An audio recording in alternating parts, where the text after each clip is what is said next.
দেশে আগুন জ্বালাইয়া জনগণকে মারিয়া পারিয়া সাইরা গেলা ঢাকা, রাজধানী রইয়া গেছে ফাঁকা। ও আপুরে রাজধানী রইয়া গেছে ফাঁকা। এবার গেলি পরে কয় খেলা হবে। বাবা কি রে বাবা? কয় খেলা হবে, খেলা হবে। কয়দিন পাবলিক এই খেলার কথা শুনবে? কোন যেই কইছে খেলা হবে এই কথা শুনে পাবলিক যখন খেলার জন্য রেডি, টাকা দেয় যে পেলোয়ার নাই কে পলাইছে, আবার পলাইছে আবার বলছে কি বলছে, কই তারেক জিয়া কই, সে যদি বাপের বেটা হয়ে থাকে বাংলাদেশে আসো। কথা বলছে কিনা? তুমি যদি বাপের বেটা হয়ে থাকো তাহলে বাংলাদেশে আসো। তারেক রহমানকে বলছে যে আমি বলতে চাই তারেক রহমান বাপের বেটা বাংলাদেশে আসছে, আর তুই কোন বাপের বেটি? তুই বাংলাদেশ ছেড়ে ভারত পলালি। কথা কয় না, কথা কয় না। তারেক তো আসছে, তুই আয়। তারেক আসছে, বাপের বেটা আসছে, আর তুই কোন বাপের বেটি? তুই থুয়া দেশ ছেড়ে থুয়া মামুর বাড়ি দিল্লি পলালি। হ্যাঁ আয়, তোর বাপ তারেক আসে, আয় আয় হনায়। ও বাধা দিবস আসছিল না যে আসবে না, এখন তারেক কাছে তুই কোনে? কথা মাপ রেখে কয়ো, কথা মাপ রেখে কয়ো। তারেক আসছে, তারেকের এই দেশের জন্ম, এই দেশের সন্তান, এই দেশের তারেক আসছে, আর তোর কোন দিকে জন্ম হয়েছে? তুই কোথায়? কথা কয় না। দেশনেত্রী বেগম জিয়াকে বলছিল যে আপনি দেশ ত্যাগ করেন, সে বললো আমি যাবো কোথায়? এটা হলো আমার স্বামীর দেশ, মায়ের দেশ, বাবার দেশ। আমি যদি মরি বাংলাদেশে মরবো, বাংলাদেশের জনগণের সাথে বসেই থাকবো। মাটি হলে বাংলার জমিনে হবে। সে মারা গেছে, বাংলার জমিনে মাটি হয়েছে। বাংলাদেশের লক্ষ লক্ষ আলেম ওলামা তার জানাজা নামাজে শরীক হয়েছে। বড় বড় আলেম ওলামা লাশ কাঁধে নিয়ে, মনে হয় নিজের মার লাশ কাঁধে নিয়ে কবরস্থানে নিয়ে গেছে। কথা বল না কে? তুমি কোনে? ওই যে খেলা হবে, খেলা হবে, শামীম তোমার বলে না, ওবায়দুল কাদের আর কাকা করে না। খেলা হবে, খেলা হবে, শামীম তোমার বলে না, ওবায়দুল কাদের এখন কাকা করে না। দেশের 100 কোটি টাকা মেরে দিল্লিতে আছে লুকায়ে, রাজধানী রইয়া গেছে ফাঁকা, রাজধানী আছে এখন ফাঁকা। ও কাকুরে রাজধানী রইয়া গেছে ফাঁকা। আলেমদের ফাঁসি দিয়া কত খুশি হইয়াছ, নিজের আইনের ফান্দে নিজে ধরা খেয়েছ। এখন তোমার বিচার হবে, পাবলিক চাইয়া দেখিবে, অদলে বদলে হবে ফাঁসি। জনগণের মুখে দেখছি হাসি, ও আপুরে জনগণের মুখে দেখছি হাসি। কোথায় রলেন হাসান দাদা? কামরুলের ওই কামসারা। ওই কামরুল কইছিল যে বাঘের হাত থেকে বাঁচা যায়, হাসিনের হাত থেকে বাঁচা কঠিন। এই কামরুল এখন আল্লাহর হাতে পড়ে গেছে, কামরুল এবে করে হাঁটে কে? আমরা বলছিলাম কামরুল এই রকম তোমার থাকবে না, তুমি একদিন আল্লাহর হাতে পড়বে। এখন পড়ে গেছ, তোর মা না তোর থিয়ে পলাইছে। কোথায় রলেন হাসান দাদা?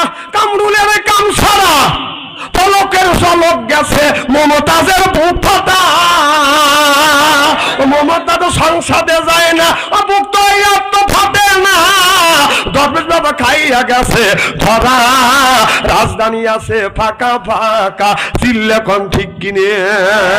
এখন আমাদের এই দেশে খেলা দেখাইয়া, খেলার টিম দিয়ে তিনি আর বাংলাদেশে ইবাদত করে। এখন যদি সুদের টাকা দিয়ে যদি আপনার গরুর গোশত যদি কিনে আনেন, সুদের টাকা দিয়ে যদি গরুর গোশত কিনে আনেন, এই সুদের টাকা দিয়ে গরুর গোশত আনিয়ে বিবি যদি বুনো করে দেয়, এটা যদি খাওয়া যায় কি রকম টেস্ট লাগবে? কথা কয় না। বুনো গরু, বুনো গোশত, কালা বুনো দিয়ে যদি খাওয়া যায়, বা কালা বুনো টেস্ট লাগে না? আচ্ছা সুদের টাকা দিয়ে আনলো, সুদ খাওয়া হারাম, গু খাও, তাহলে সুদের টাকা দিয়ে গরুর গোশত কিনে এনে বিবির বুনো করে দিল, খালিয়া ভালো কথা। এক ফ্রিজ গু তুলে ফ্রিজের মধ্যে থুয়ে আপনার সালাদ মনে করে খায়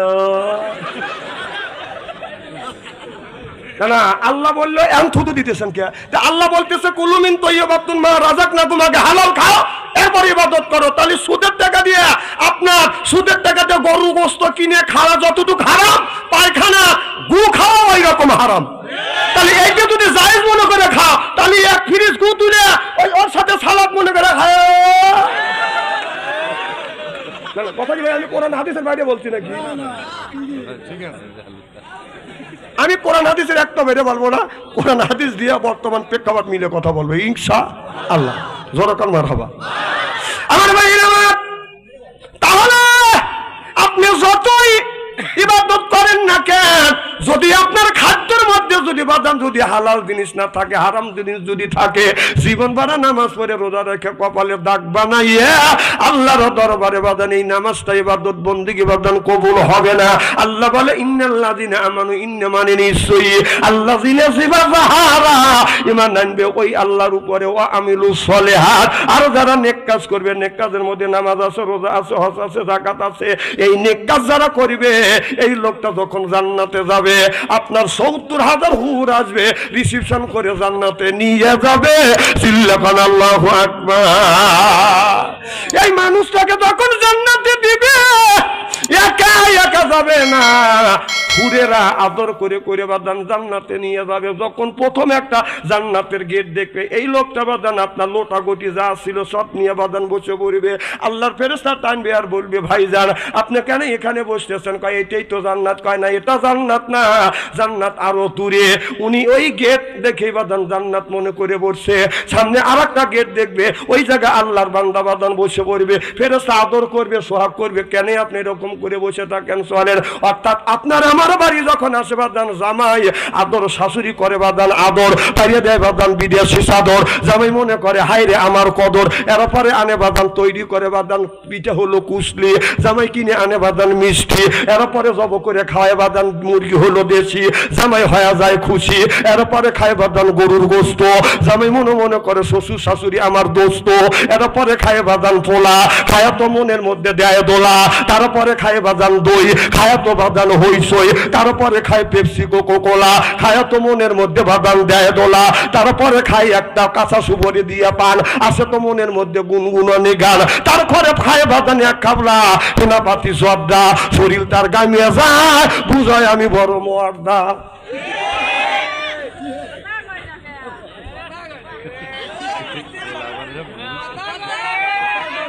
ক তোমার মনের ভাব নষ্ট করো, আবার কও। তুমি যে তার সাথে কথাটা ওটাই ভালো করে জানি, এমন স্ত্রী করবো নে।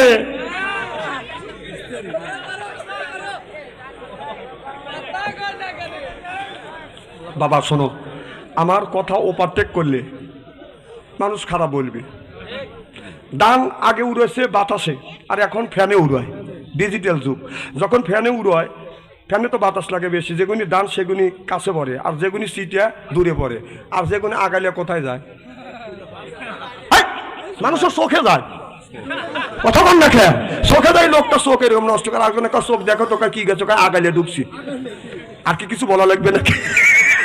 জ্ঞানী ছেলেরা আছে, মার হবে একটু জোরকম। আমি আশা করি মোটা বুঝে গেছো, তাই না? হ্যাঁ ঠিক, বাঙালি এইটাই তো তুস্তু। জোরকন মার হবা।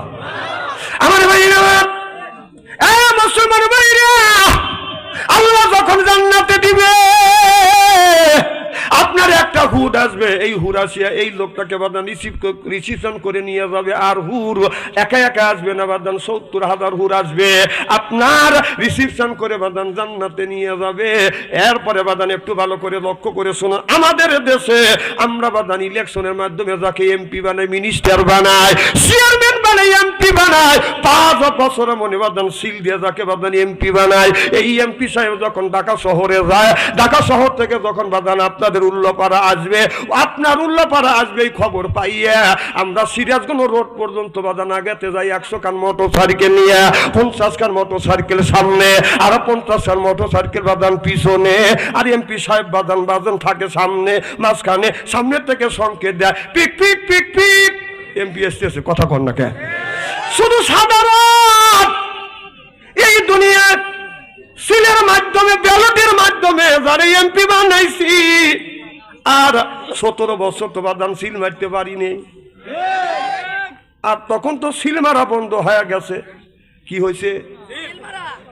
হাতে পাইটি পাতিপি হৃদয় করে চলাচল, বাঙালির কপাল ভালো আইলো রে এ বিএন কল। এমন একটা সিস্টেম করেছিল যেখানে টিভি দিবে সেইখানে এক মার খা। কথা কয় না রে পাবলিক রে। 16টা বছর ভোট দিতে পারি না, আল্লাহ বলে ওয়াজা আল্লাহ লিল মুত্তাকিনা ইমামা, একটা নেককার পরহেজগার ইমাম বানায়। কথা কার? এখানে আলেম আছে। আল্লাহ বললেন ওয়াজা আল্লাহ লিল মুত্তাকিনা ইমামা, একটা নেককার পরহেজগার ইমাম বানাও। সেই ইমাম মানে বাদান মসজিদের ইমাম না, সেই ইমামটা হলো আপনার ইউনিয়নের ইমাম, সেইটা হলো মেম্বার। ইউনিয়নের ইমাম, ওয়ার্ডের ইমাম, সেইটা হলো মেম্বার। ইউনিয়নের ইমাম সেইটা হলো বাদান আপনার চেয়ারম্যান। থানার ইমাম সেইটা হলো বাদান এমপি। রাষ্ট্র ইমাম সেইটা হলো প্রধানমন্ত্রী। ওয়াজা আল্লাহ লিল মুত্তাকিনা ইমামা, একটা নেককার পরহেজগার ইমাম বানাও। এ কথা কার? সেই ইমাম বানানোর জন্য 17 বছর পর্যন্ত আমরা সেই ইমাম বানাতে পারি নাই।